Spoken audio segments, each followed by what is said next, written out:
ஹர ஹர சங்கர ஜெய ஜெய சங்கர மகா பிரியவா சரணம். பிரம்ம முகூர்த்த நேரத்தில் இந்த ஒரு வார்த்தையை மட்டும் 11 முறை சொல்லிவிடு. யார் நினைத்தாலும் இனி தடுக்கவே முடியாது. சவால் விடுகிறேன், நீ நினைத்தது எல்லாமே உன்னுடைய வாழ்க்கையில் நிச்சயம் நடக்கப் போகிறது. இனி இந்த ஒரு மந்திரத்தை பிரம்ம முகூர்த்த நேரத்தில் நீ சொல்லும் பொழுது எக்காரணத்தை கொண்டும் குளிக்கணும், பூஜை செய்திருக்கணும், விரதம் இருக்கணும்ன்ற அவசியமே இல்லை. நீ காலை பொழுதுல எழுந்திரிச்சு, மதியம் பொழுதுல எழுந்திரிச்சு, இல்லை இரவுல உனக்கு எப்போ வேணாலும் சொல்லலாம். இதை நீ சொல்லும் பொழுது குளிக்கணும், விரதம் இருக்கணும், பூஜை பண்ணிக்கணுன்ற எந்த ஒரு விஷயத்தையும் நீ செய்ய வேணாம். நீ மனசுல நம்பிக்கை வர வச்சுக்கோ. நீ இந்த ஒரு மந்திரத்தை தான் சொல்றோம், சொன்னா நடக்கும் அப்படின்னு வாய் வாக்கில் வந்த மாதிரி அப்படி இப்படின்னு சொல்லிட்டு போயிடலாம் இப்படி நினைக்காத. மனசுல தெய்வ பக்தியோட பெரியவோட ஆசை கிடைக்கிற மாதிரி நீ மனசுல பக்திகளை கொண்டு உன்னுடைய இஷ்ட தெய்வத்தையோ அல்லது குலதெய்வத்தையும் நினைச்சுக்கிட்டு நீ சொல்லு. அப்பதான் அதனுடைய பூர்ண அம்சங்களையும் நீ பெற முடியும். நிறைய நபர்கள்லாம் இப்போ மந்திரங்கள் உச்சரிப்பது, பல பூஜைகள் பரிகாரங்கள்லாம் செய்கிறாங்க. ஆனால் செய்யணும்னு கடமைக்கு செஞ்சால் அது பலனே கொடுக்காது. நானும் செய்கிறேன்ற செய்கிறதெல்லாம் வாழ்க்கையில் எந்த ஒரு விஷயத்தையும் உங்களுக்கு நல்லதை ஏற்படுத்தி கொடுக்காது. மனசில் பக்தியும் மனசில் குறைகளும் மனசில் இருக்கக்கூடிய கஷ்டங்களும் நீங்கணும், நான் வாழ்க்கையில் நல்லபடியாக இருக்கணும்னு நினச்சிக்கிட்டு மனசில் இருக்கக்கூடிய ஆதாயங்கள்லாம் வெளியே கொண்டு வந்து மனசார செய்யக்கூடிய ஒரு பிரார்த்தனை போதும், ஒரு மந்திரம் போதும், நம்ம நினைச்ச வாழ்க்கையை நமக்கு ஏற்படுத்தி கொடுக்கும். அப்பேற்பட்ட சக்தி வாய்ந்த மந்திரத்தை பற்றி தான் பார்க்க போயிடும். அதற்கு முன் நம்முடைய சேனலுக்கு நீங்கள் ஒரு புதிய பார்வை இருப்பீங்க, சேனலை மறக்காம சப்ஸ்கிரைப் பண்ணிக்கோங்க. பக்கத்தில் இருக்கக்கூடிய பெல் ஐக்கானை கிளிக் பண்ணிக்கோங்க. அப்போதான் நம்ம அடுத்தடுத்து போடக்கூடிய முக்கியமான தகவல்கள், தினமும் நாம் போட்டுக்கொண்டிருக்கக்கூடிய தகவல்கள் என உங்களுக்கு உடனே நோட்டிஃபிகேஷனாக வரும். ஒவ்வொரு நாளும் நம்மளுடைய சேனல்ல புதிய புதிய தகவல்கள் கிடைத்துக்கொண்டே இருக்கும். விருப்பம் இருக்கக்கூடிய நபர்கள் அனைவரும் சப்ஸ்கிரைப் பண்ணிக்கோங்க.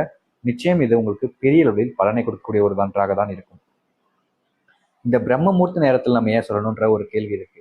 இந்த பிரம்ம முகூர்த்த நேரத்துல நம்மளுடைய பூமிக்கு முக்கியமான தெய்வங்கள் நம்மளுடைய வீட்டுகளுக்கு முன்பு வந்து நிற்பாங்க. அந்த நேரத்தில் நீங்க செய்யக்கூடிய விஷயங்கள் உங்களுடைய வாழ்க்கையை மாற்றும். அது மட்டும் இல்லாம பிரம்ம முகூர்த்த நேரத்துல தான் நம்ம எந்த ஒரு விசேஷ காரியங்களையும் செய்வோம். அது தெய்வத்தோடைய அருள் நேரடியாக கிடைப்பதற்காக ஒரு ஐதீகமா இருக்குது. அதனாலதான் அந்த நேரத்துல எந்த ஒரு விஷயத்தையும் பண்ணுங்க அப்படின்னு சொல்லுவாங்க. அது மட்டும் இல்லாம பிரம்ம முகூர்த்த நேரத்துல இன்னும் பல சக்திகள் இருக்கிறது. அந்த நேரத்துல நம்ம செய்யக்கூடிய ஒவ்வொரு சின்ன சின்ன விஷயங்களுமே நம்மளுடைய வாழ்க்கையில பெரிய அளவுல மாற்றத்தை ஏற்படுத்தும். முக்கியமா பிரம்ம முகூர்த்த நேரத்துல நம்ம வீட்டிலே விளக்கேற்றுவோம். காரணம், அந்த நேரத்துல தான் நம்மளுடைய மகாலட்சுமி தாயார் சாயந்தரம் போல நம்ம வீட்டுக்குள்ள வருவாங்க. மூதேவி வர்றதுக்கு அப்புறமா நம்முடைய மகாலட்சுமி தாயார் வருவாங்க. அதுக்கப்புறமா நம்முடைய வாழ்க்கையில நல்ல விஷயம் நடக்கும். அதனாலதான் சொல்றது, பிரம்ம முகூர்த்த நேரத்துல நீங்க ஏதாச்சும் ஒரு சில மந்திரங்களை நீங்க சொல்றீங்கனாலே அது உங்க வாழ்க்கையில நல்லதுதான் ஏற்படுத்தும், கெட்டது கொண்டு வரதே சேர்க்காது. நல்லது கெட்டது இருந்தாலும் நீங்கி நல்லதை வந்துடும். அதனால நம்பிக்கையா சொல்லிட்டு அப்படின்னு பெரியவா சொன்ன அந்த ஒரு மந்திரத்தை பத்தி பார்ப்போம். நீங்க இந்த ஒரு மந்திரத்தை சொல்லிட்டு வந்தீங்கன்னா நிச்சயம் உங்க வாழ்க்கையில பெரிய மாற்றம் ஏற்படும். அந்த ஒரு மந்திரம் இதுதாங்க. இதை நீங்க சொல்லுங்க, ஆனா முழு நம்பிக்கையோட சொல்லுங்க. மனசுல கெட்டணத்தை வச்சு சொல்றது மூலியமா எந்த ஒரு நல்ல விஷயம் நடக்காது. அந்த மந்திரம் இதுதான். ஸ்ரீ ராம் ஜெய் ராம் கோதண்ட ராம். ஸ்ரீ ராமா ஜெய ராமா கோதண்ட ராமா. ஸ்ரீராம ஜெயம் ராம கோதண்ட ராம். ஸ்ரீராம ஜெய ராம கோதண்ட ராமா. ஸ்ரீராம ஜெய ராம் கோதண்ட ராம். ஸ்ரீராம ஜெய ராம கோதண்ட ராமா. இதை நீங்க இப்படியும் சொல்லலாம். ஸ்ரீராம் ஜெயராம் கோதண்ட ராம். ஸ்ரீராம ஜெயராம கோதண்ட ராம இப்படின்னு சொல்லலாம். உங்களுடைய மனசுல எப்படிலாம் சொல்லணும்னு தோணுதோ அப்படி நீங்க சொல்லுங்க. இது இப்படிதான் அப்படிதான்றத எந்த ஒரு விஷயமும் இல்லை.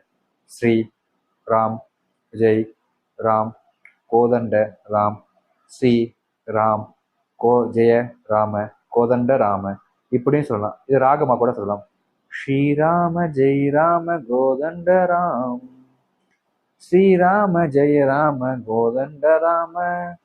ஸ்ரீராம் ஜெய ராம் கோதண்ட ராம். ஸ்ரீராம ஜெய ராம கோதண்ட ராம.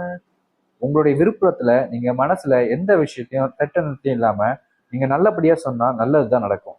அதனால காலை பிரம்ம முகூர்த்த நேரத்துல நீங்க எஞ்ச உடனேமே, அதாவது சொல்லுங்க, மத்தியான நேரத்துல சொல்லலாம். பிரம்ம முகூர்த்த நேரத்துல இத்தனை நாட்களா நடக்காம தள்ளி தள்ளி போய்கிட்டு இருந்த ஒவ்வொரு சின்ன சின்ன விஷயத்துக்கும் தீர்வு கிடைச்சி நீ நினைச்சபடியான ஒரு வாழ்க்கை இன்று உனக்கு அமைய போகிறது. இந்த ஒரு விஷயத்தின் மூலியமா உன்னுடைய வாழ்க்கையில பட்ட கஷ்டங்களுக்கும் அவமானங்களுக்கும் தீர்வு கிடைச்சி நினைச்சபடியான ஒரு வாழ்க்கை உங்களுக்கு அமையும். நீ எந்த அளவுக்கு இதை நம்பிக்கையோட சொல்றியோ அந்த அளவுக்கு உன்னுடைய வாழ்க்கை மாறும். அதுவும் நீ பிரம்மமூர்த்த நேரத்துல இந்த ஒரு விஷயத்த சொல்வது மூலியமா உன்னுடைய வாழ்க்கையில எப்பவுமே பார்த்தீங்கன்னா நன்மை தான் நடக்கும். உன்னுடைய வாழ்க்கையில கஷ்டம்ன்றது இல்லாம நீ நினைச்சபடியான ஒரு வாழ்க்கை உனக்கு தேடி வந்து அமையும். அப்பேற்பட்ட ரொம்பவே சக்தி வாய்ந்த ஒரு பரிகாரம். முக்கியமா இதை நீ பிரம்மமூர்த்த நேரத்துல சொல்ல போற. அப்படி பிரம்மமூர்த்த நேரத்துல நீ சொல்றது மூலியமா நீ நினைச்ச விஷயங்கள் எல்லாமே உன்னுடைய வாழ்க்கையில் நடக்கும். தள்ளி தள்ளி போறக்கூடிய விஷயங்கள் கூட உடனடியா உனக்கு நடக்க ஆரம்பிக்கும். நீ நம்பிக்கையோட சொன்னாலே போதும். அதுவும் பிரம்மமூர்த்த நேரத்துல நீ வீட்டுல இருந்தபடியே திருச்செந்தூர் முருகன் நினைச்சுக்கோ. பிரம்மமூர்த்த நேரம் அப்படின்றது காலை 6 மணி முதல் 7 மணி வரை, மதியம் 1 மணி முதல் 2 மணி வரை, மாலை 6 மணி முதல் 7 மணி வரை. இந்த நேரத்துல நீங்க இந்த ஒரு மந்திரத்தை சரியான முறையில உச்சரிங்க. அதாவது பாத்தீங்கன்னா இந்த ஒரு மந்திரத்தை இந்த நேரத்துல நீங்க சொல்வது மூலியமா தான் உங்க வாழ்க்கையில நீங்க நினைச்சபடியான விஷயங்கள் அனைத்துமே நடக்கும். முக்கியமா உங்க வாழ்க்கையில பட்ட கஷ்டங்களுக்கும் அனைத்துக்கும் தீர்வு கிடைக்கும். அப்பேற்பட்ட ரொம்பவே சக்தி வாய்ந்த ஒரு மந்திரத்தை பற்றி இன்று நாம் பார்க்கலாம். அதற்கு முன்பு நம்முடைய சேனலுக்கு நீங்கள் ஒரு புதிய பார்வையில் இருப்பின் சேனலை மறக்காம சப்ஸ்கிரைப் பண்ணிக்கோங்க. பக்கத்தில் இருக்கக்கூடிய பெல் ஐக்கனை கிளிக் பண்ணிக்கோங்க. அப்பதான் போடக்கூடிய எந்த ஒரு தகவலாக இருந்தாலும் சரிங்க உங்களுக்கு நோட்டிபிகேஷனா வந்து கொண்டே இருக்கும். அது உங்களுக்கு ரொம்ப பயனுள்ள தகவலாக அமையும். இன்று நாம் பார்க்கக்கூடிய இந்த ஒரு மந்திரத்தை நீங்க சுத்தபத்தமா சொன்னா போதுங்க. மனசுல எந்த ஒரு கள்ளம் கபடம் இல்லாத நினைச்சுக்கிட்டு திருச்செந்தூர் முருகன் நினைச்சுக்கோங்க. மனதார நினைச்சுக்கிட்டு வீட்டுல இருந்தபடியே இந்த ஒரு மந்திரத்தை சொல்லுங்க. அந்த மந்திரம் இதுதான். ஓம் ஐம் கிரீம் வேல் காக்க. ஓம் ஐம் கிரீம் வேல் காக்க. ஓம் ஐம் ரீம் வேல் காக்க. ஓம் ஐம் ரீம் வேல் காக்க. இந்த மாதிரி நீங்க 3 முறை சொல்லுங்க. இப்படி நீங்க 3 முறை சொல்வது மூலியமா உங்க வாழ்க்கையில நீங்க நினைச்சபடியான விஷயங்கள் எல்லாமே நடக்கும். முக்கியமா வாழ்க்கையில பெரிய முன்னேற்றமும் உங்க வாழ்க்கை நம்பிக்கையோட சொல்லி வந்தேன்னா நிச்சயமா உன்னுடைய வாழ்க்கையில நீ நினைச்சதை விட பெரிய மாற்றங்கள் அடையும். உன்னுடைய வாழ்நாள் கஷ்டங்கள் அனைத்திற்கும் தீர்வு கிடைக்கும். நீ நினைச்ச மாதிரியான ஒரு வாழ்க்கை உனக்கு கிடைக்கும். அதனால உன்னுடைய வாழ்க்கையில நீ இந்த ஒரு தானத்தை மட்டும் எப்படியாவது செய்து விடு. இந்த தானம் உன்னுடைய வாழ்க்கையில அனைத்தையும் மாத்திடும். அது மட்டுமல்லாமல் நீ 31 கோடி பூஜை செய்த பலன்களும் அதை எடுத்து மந்திரம் சொன்ன பலன்களும் உனக்கு பூர்ணமாக கிடைக்கும். அதனால உன்னுடைய வாழ்க்கையில நீ இந்த ஒரு விஷயத்த பண்ணிப்பாரு. அதாவது இந்த ஒரு தானத்தை மட்டும் நீ செஞ்சு பாரு. உன்னுடைய வாழ்க்கையில எண்ணற்ற விஷயங்களோட மாற்றம் அடைந்து நீ நினைத்த வாழ்க்கை உனக்கு கிடைக்கும். அவ்வளவு சக்தி இந்த ஒரு பரிகாரத்துக்கு இருக்கிறது. அப்பேற்பட்ட சக்தி வாய்ந்த ஒரு பரிகாரத்தை பற்றி இன்று நாம் பார்ப்போம். அதற்கு முன் நம்முடைய சேனலுக்கு நீங்கள் ஒரு புதிய பொருள் சேனலை மறக்காம சப்ஸ்கிரைப் பண்ணிக்கோங்க. பக்கத்துல இருக்கக்கூடிய பெல் ஐக்கானையும் கிளிக் பண்ணிக்கோங்க. அப்பதான் நம்ம போடக்கூடிய அனைத்து தகவலும் உங்களுக்கு நோட்டிபிகேஷனா வந்து கொண்டே இருக்கும். உங்களுடைய வாழ்க்கையில் இந்த ஒரு தானத்தை நீங்கள் தனியாக செய்யக்கூடாதுங்க. உங்களுடைய குடும்பத்தார்கள் அனைவரையும் கூப்பிட்டுக்கோங்க. இந்த தானத்தை நீங்க செய்யறதுக்கு நான் மட்டும் போதும் அப்படின்னு நீங்க போய் செய்ய நினைக்காதீங்க. உங்களுடைய குடும்பத்தில் இருக்கக்கூடிய அனைவரையும் கூப்பிட்டு போங்க. உங்க வீட்டுல இப்போ சின்ன குழந்தைகள் முதல் இருந்தாங்கன்னா அனைவரும் சேர்த்து கூப்பிட்டுக்கோங்க. இந்த ஒரு தானத்தை நீங்க உங்க வீட்டுல வச்சே பண்ணலாம். நீங்க கோவிலுக்கு போய் தான் பண்ணணும், முக்கியமா இந்த இடங்கள் போயினா தான் பண்ணணும் அப்படின்ற எந்த ஒரு விஷயமும் இல்லைங்க. நீங்க இந்த ஒரு தானத்தை உங்களுடைய வீட்டுல வச்சே பண்ணலாம். வேற எதுவுமே செய்ய தேவையில்லை. உங்க வீட்டுல நீங்க செய்ய வேண்டிய தானம் இதுதாங்க. உங்களுடைய குடும்பத்தோடு சேர்ந்து நீங்கள் செய்யுங்கள்.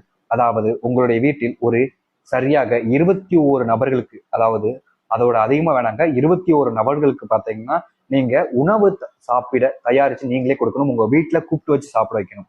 அது முக்கியமா பார்த்தீங்கன்னா ஏழை, முக்கியமாக சாப்பாடுக்கு கஷ்டப்படக்கூடிய நபர்களாக இருக்க வேண்டுமே தவிர நீங்க உங்களுடைய சொந்தக்காரங்களே கூப்பிட்டு வச்சு சாப்பாடு போட்டக்கூடாது. அது தானம் கிடையாதுங்க, அது விருந்துன்னு சொல்லுவாங்க.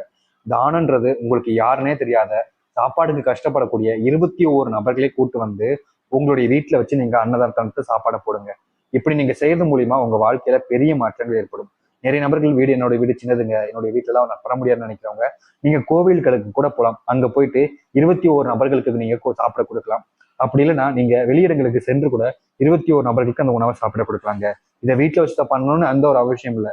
ஆனா நீங்க குடும்பத்தோடு சேர்ந்து பண்ணுங்க, ரொம்ப நல்லது. அதாவது சமைப்பதற்கு எல்லாம் குடும்பத்தோடு சேர்ந்து சமைச்சு நீங்க கோவில்களுக்கு குடும்பத்தோடு சென்று அங்க இருக்கக்கூடிய நபர்களுக்கு கொடுக்கலாம்.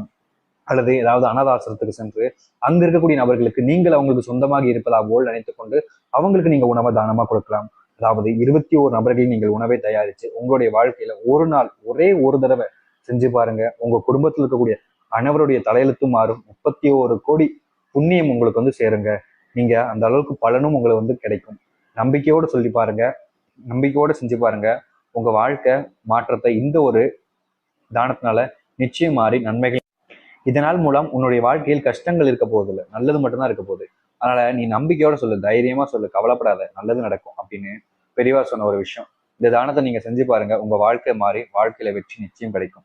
நம்பிக்கையோடு செய்து வாருங்கள், நல்லது நடக்கட்டும். ஹர ஹர சங்கர, ஜெய ஜெய சங்கர. நன்றி, வணக்கம்.